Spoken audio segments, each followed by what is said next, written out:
Good evening, everyone. Thank you for joining us for this special celebration of talents and accomplishments. My name is Todd Rupert, and I have the honor and privilege of being the chair of the WTCI board. Over the past 16 years that I've been on the board, I've had the opportunity to witness this program showcase so many outstanding individuals and companies. It has been so gratifying to see all that Maryland has to offer this world.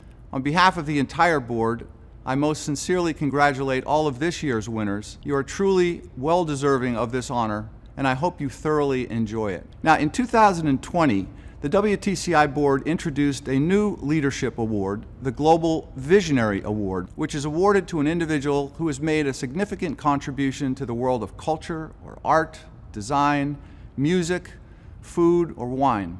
This year, after receiving numerous recommendations of very worthy candidates, the WTCI Board and Selection Committee made another unanimous vote to award the Global Visionaries Award for 2021 to Diane Hoskins, the board chair and co-CEO of Gensler, the largest architecture and design firm in the world. Design has a unique and profound role in making a positive difference in the world, and Diane has dedicated her long career to being a leader in that effort. Let's take a look at Diane's journey and see what she and her team at Gensler have accomplished.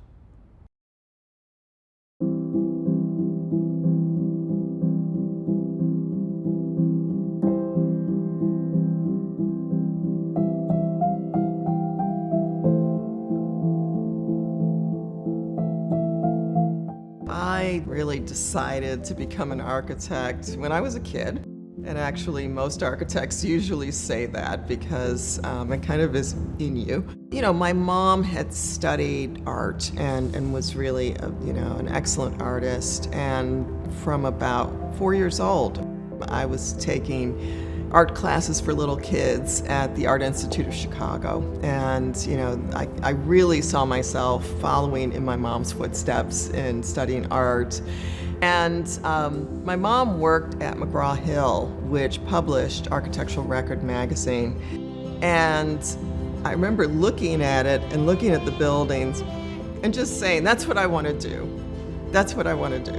And looking back, I realized that I'm really excited by and inspired by places. I mean, this is the power of architecture and design, and it's why I love it. And I've, continued to grow in my commitment to creating great places.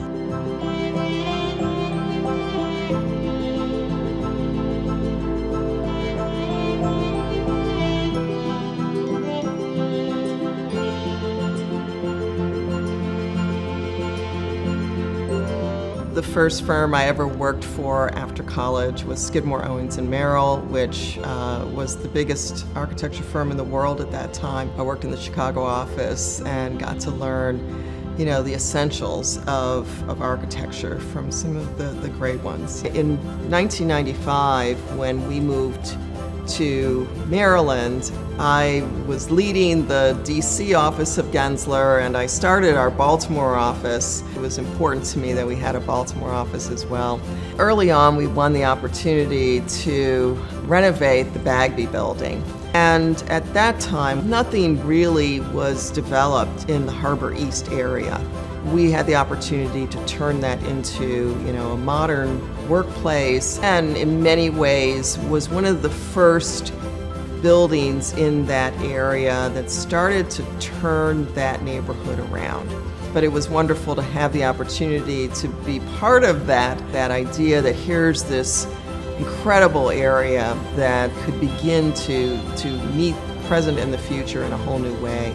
How do we create experiences for people, and how do we create places that enhance the human experience? That's our driver.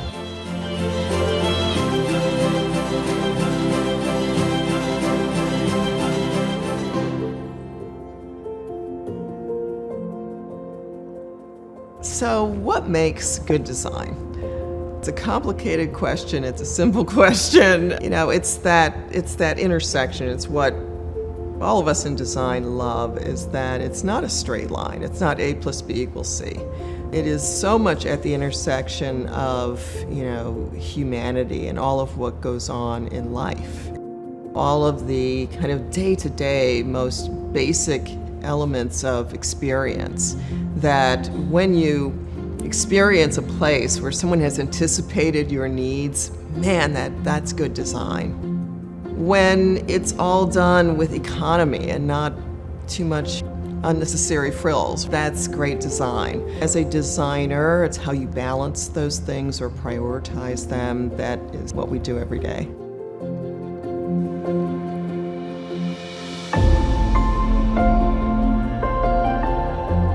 This year has been a year of awakenings on every level. Of course, from the standpoint of health and public health. For me, it was a bit of a moment also to recognize the importance of my voice as a leader to speak out on issues when it came to the issue of climate change.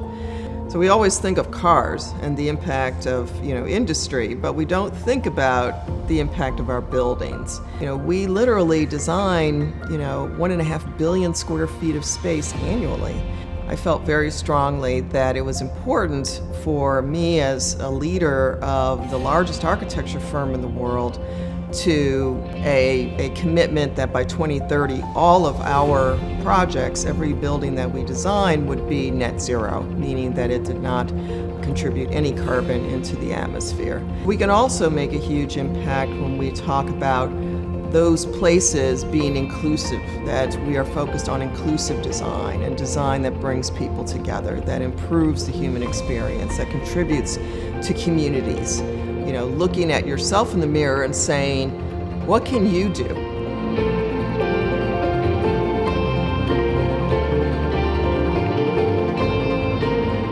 I'm so honored and humbled to win this award. I consider it just something that I treasure. I appreciate the spirit behind the award. It says to me that even one person doing their job every day can have an impact. And I appreciate the recognition, and I know so many people deserve this kind of recognition to encourage them in what they're doing every day, because none of us can solve everything, but all of us together can really make a difference.